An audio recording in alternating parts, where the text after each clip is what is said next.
నమస్కారం. ఈరోజు మనం 2025-26 బడ్జెట్లో వ్యవసాయ రంగం కోసం ప్రభుత్వం ప్రకటించిన ఓ కొత్త ప్రతిష్టాత్మకమైన ప్రణాళిక గురించి వివరంగా మాట్లాడుకుందాం. ఇక్కడ మనమొక విషయాన్ని గమనించాలి. ఈ బడ్జెట్లో వ్యవసాయ రంగాన్ని చూసే కోణంలోనే ఒక పెద్ద మార్పు కనిపిస్తోంది.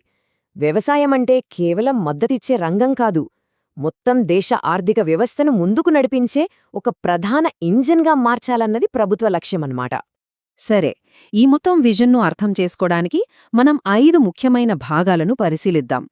అసలు ఆలోచన ఏంటి అనే దగ్గరనుంచి దాన్ని ఎలా అమలు చేయబోతున్నారు అనే కాంక్రీట్మైన ప్లాన్స్ వరకు అన్నీ చూద్దాం. సో ఇంతకీ ప్రధాన వృద్ధి చోదక శక్తి అంటే ఏంటి? ఇది కేవలం ఒక మాట కాదు, మన వ్యూహంలోనే ఒక ప్రాథమికమైన మార్పు. ఈ ప్లాన్ ముఖ్య ఉద్దేశమేంటంటే గ్రామీణ ఆర్థిక వ్యవస్థను పూర్తిగా మార్చేయడం. ముఖ్యంగా గ్రామీణ మహిళలు, యువ రైతులు, భూమిలేని కుటుంబాల వారికి స్కిల్స్, టెక్నాలజీ ఇంకా పెట్టుబడులు అందించి వాళ్లని అభివృద్ధి చేయడమే లక్ష్యం. ఇప్పుడు ఈ పెద్ద విజన్ని క్షేత్రస్థాయిలో అంటే గ్రౌండ్ లెవెల్లో ఎలా అమలు చేస్తున్నారో చూద్దాం. దీనికోసం ఒక భారీ కొత్త జిల్లా స్థాయి కార్యక్రమాన్ని తీసుకొస్తున్నారు. ప్రభుత్వం దేశవ్యాప్తంగా ఒక 100 జిల్లాలను టార్గెట్ చేస్తోంది.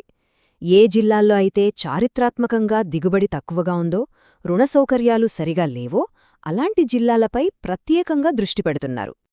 ఇక్కడ మనల్ని ఆశ్చర్యపరిచే విషయమేంటంటే ఈ ఒక్క కార్యక్రమం వల్ల ఏకంగా 1,70,00,000 మంది రైతుల జీవితాల్లో మార్పు తీసుకురావాలని లక్ష్యంగా పెట్టుకున్నారు. దాని స్కేల్ అలాంటిది. ఈ అప్రోచ్ కూడా చాలా కాంప్రహెన్సివ్గా ఉంది. అంటే పంట దిగుబడిని పెంచడం దగ్గరనుంచి నిల్వ సౌకర్యాలు మెరుగుపరచడం, ఆర్థిక సహాయం అందించడం వరకు ఇలా అన్ని కీలక సవాళ్లను ఒకేసారి పరిష్కరించాలని చూస్తున్నారు. ఇక ఈ కొత్త వ్యూహంలో మరో ముఖ్యమైన భాగం దిగుమతులపై ఆధారపడటాన్ని తగ్గించటం. ఇది మనల్ని ఆత్మనిర్భరత అనే కీలకమైన కాన్సెప్టుకు తీసుకొస్తుంది. ఈ ఆత్మనిర్భరత అనేది ఈ బడ్జెట్లో ఒక ప్రధాన థీమ్ అన్నమాట. ముఖ్యంగా దేశీయంగా స్వయం సమృద్ధి సాధించటానికి 2 పెద్ద దీర్ఘకాలిక మిషన్లను రూపొందించారు. చూసారా, ఒకవైపు పప్పుధాన్యాల్లో స్వయం సమృద్ధి కోసం ఒక 6 ఏళ్ల మిషన్ ఉంది. దీనికి 4 ఏళ్లపాటు ప్రభుత్వమే కొనుగోలు చేస్తుందనే గ్యారంటీ కూడా ఇస్తున్నారు. మరోవైపు పత్తి ఉత్పత్తిని పెంచడానికి 5 ఏళ్ల మిషన్ పెట్టారు.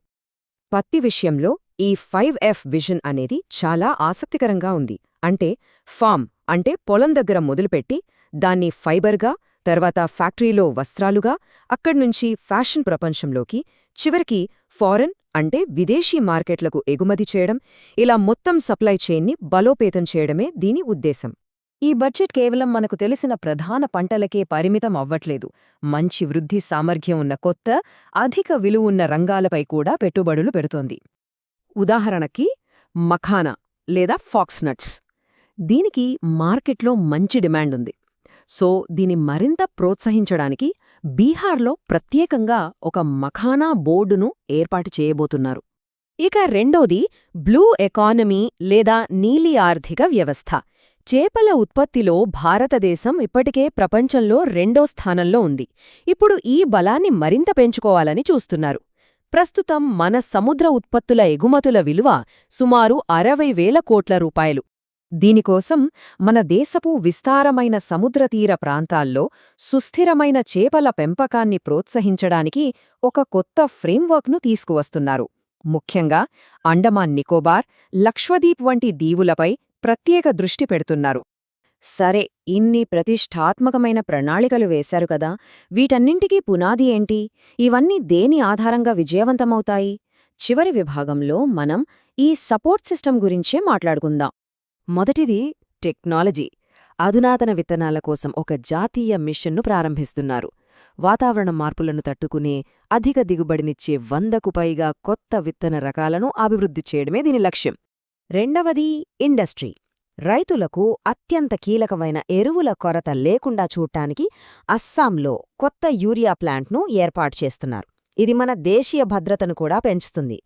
ఇక మూడవ అత్యంత ముఖ్యమైన స్తంభం ఫైనాన్స్. గ్రామీణ రంగానికి జీవనాళిలాంటి కిసాన్ క్రెడిట్ కార్డ్ పథకాన్ని మరింత బలోపేతం చేస్తున్నారు. తెలుసా, ఇప్పటికీ కిసాన్ క్రెడిట్ కార్డ్ పథకం కింద 7.7 కోట్ల మంది రైతులు, మత్స్యకారులు, పాడి రైతులు లబ్ధి పొందుతున్నారు.